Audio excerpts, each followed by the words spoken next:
Pile ou face, ce sont les deux manières avec lesquelles on peut se connecter pardon, avec Akadosh Baruch Hu, avec la vie divine. Ou bien face, en hébreu panim, panim de Dieu, à l'instar de l'homme. Panim de l'homme, ça vient du mot pnimiut, c'est toute l'intériorité de la personne qui se dévoile, qui se révèle sur la face. Effectivement, tous les sens, la vue, l'ouïe, le palais, euh, se trouvent sur la face. Sur la face, parce que le pnimiut, la profondeur de l'âme, se reflète sur la face. Par contre, Achor, Achor, c'est la partie arrière d'Akadosh Baruch Hu. Toujours à l'instar de l'homme, à l'arrière de l'homme, il n'y a pas le dévoilement des sens. Il y a la vie, bien sûr, mais qui est cachée, qui est voilée. De même, lorsque Dieu donne par le niveau de Achor, ça veut dire qu'il contracte, il voile cette vie. Le Zohar dit, comme quelqu'un qui donne à son ennemi Batar Katfouille, par-dessus son épaule, il lui montre pas sa face. Ce sont les clipotes, le monde de l'impureté que Dieu est, et donc à qui il ne donnera pas avec plaisir, avec désir. Ce sont ces deux notions que nous allons étudier ensemble dans cette troisième partie du Tanya, chapitre 6, page 20. Aval kol mash eno batel etzlo yitbarech. Tout ce qui n'est pas annulé à Dieu. Et la route d'avoir nifrad bifnei atzmo. Mais se sent séparé de Dieu, comme s'il existait de manière autonome. אינו מקבל חיות מקדושתו של הקדוש ברוך הוא, מבחינת פנימית הקדושה ומהותה ועצמותה בכבודו ועצמה. Alors, ce monde-là, qui n'a pas cette conscience de la présence de Dieu, ne va pas recevoir du niveau de panim, de la face de Dieu, de l'essence, de la substance divine. Et là, mifrinat achoraim, mais du niveau arrière. C'est-à-dire que la vie, bien sûr, va parvenir jusqu'à cet élément qui fait partie de la klipa, rappelez-vous, que ce soit le domaine de l'interdit, de l'impureté, ou bien même du domaine du permis, qui n'est pas connecté, qui n'est pas annulé à Kadosh Baruch Hu. Lui aussi va recevoir sa vie, mais en passant par 4 contraction, réduction de cette vie. La première, c'est le fait que Dieu va donner cette vie, Mifrinat Achoraim, du niveau arrière. Premier tzimtzum, première contraction. שיורדים ממדרגה למדרגה, רבבות מדרגות, בהשתלשלות העולמות דרך הילה ועלול. Deuxième contraction, c'est des dizaines, ce sont des dizaines de milliers de madrigot, de niveaux, par lesquels cette vie va se voiler, se contracter, mais d'une manière de Hila ve'alul, de cause à effet. L'effet devenant la cause et la source d'un effet plus lointain, et ainsi de suite. Ça veut dire que le tzimtzum, la contraction n'est pas totale, puisqu'on peut remonter à la cause première. Ça, c'est la deuxième manière d'être metzamtzem, de contracter cette vie qui va dans le clipote. Et ça continue. Vetzimtzumim rabim. Quand on parle de tzimtzum, tzimtzum, c'est yesh me'ain. C'est-à-dire que l'élément est créé ex nihilo. Ex nihilo, c'est que sa source est aïn, néant, dans ce sens qu'on ne peut pas remonter à la source. Il y a une contraction, un voilement total de la vie, de cette vie spirituelle qui va dans les clipotes, dans les forces du mal. Ça, c'est le troisième tzimtzum. Et ensuite, עד שנתמעט כל כך האור והחיות מיעוט אחר מיעוט, עד שיכול לצמצם ולהתלבש בבחינת גלות תוך אותו דבר הנפרד, להחיותו ולקיימו מאין ליש. Et quatrième, c'est que même cette vie résiduelle qui va passer par tous ces tzimtzum, tzimtzumim, toutes ces contractions, ne va pas se dévoiler dans l'élément en question. Il va être bifrinat galout, en exil, comme quelqu'un qui, en exil, se referme sur lui-même, ne s'exprime pas. De même, cette vie divine résiduelle qui est passée par les 3 tzimtzumim, les 3 formes de contraction précédentes, ne va pas se dévoiler dans l'élément.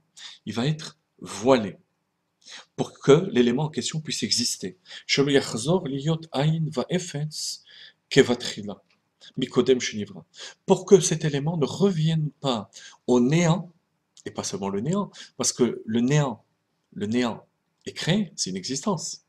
Mais va'efes, pour qu'il ne revienne pas à la non-existence. La non-existence, comme au début, avant qu'il ne soit créé. Avant qu'il ne soit créé, l'élément en question qui a sa vie, on peut même pas dire qu'il était néant. Il n'existait pas. Non-existence. Et c'est cette vie qui va passer par ces 4 niveaux de contraction qui va animer la klipa.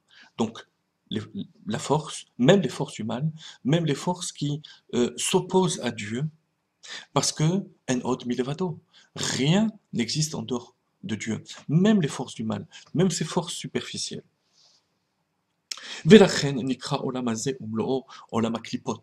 C'est pour ça que ce monde, avec tout ce qu'il contient, est appelé le monde des écorces. Parce que l'essentiel de la vie de ce monde, des attraits du monde matériel, des plaisirs du monde matériel, qui sont appelés clipotes, ne reçoivent que de cette vie divine toujours, mais résiduelle. Vesitra achara. Velachen kol maaseh olam hazeh kashim veraim. C'est pour ça que toutes les actions qui sont menées dans ce monde sont dures et mauvaises. Vareshaim govrimbo. Et ce sont les reshaim, les mauvais, qui y dominent. Parce que c'est le monde de la superficialité qui reçoit de cette vie résiduelle de Dieu qui est passé par ces 4 réductions de la lumière. Comme cela est rapporté dans le Etz Chaim. Ça, c'est le niveau Achoraim, le niveau arrière de Dieu. Alors que le juif a le choix, le libre arbitre, de recevoir sa vie par une connexion directe avec le panim, la face d'Akadosh Baruch Hu, l'essence divine par la Torah, les mitzvot, euh, en vivant pleinement son judaïsme.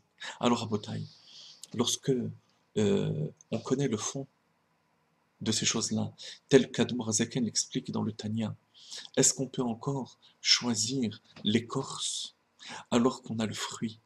Est-ce qu'on peut choisir la superficialité des choses qui reçoivent toute leur vie, donc toute la sensation de bonheur qu'elles peuvent donner, de bien-être, ce n'est qu'une écorce.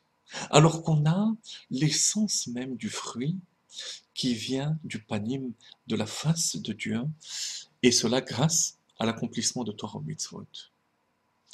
Je veux vous rajouter, pour comprendre de manière plus concrète cette notion, un passage du Mamar du Rabbi Rayatz, dont on vient de célébrer la Hiloula de Yud Shvat. Dans ce Mamar, à la fin du Mamar, le Rabbi Rayatz rapporte le Midrash qui dit que l'être humain, l'homme, le juif, n'est pas entièrement maître de son destin. Il y a des situations, avant la mort par exemple, il ne peut pas dire à l'ange de la mort, au Malach HaMavet, attends encore un petit instant, je dois écrire mon testament, je dois faire teshuva. C'est fini. L'âme quitte ce monde.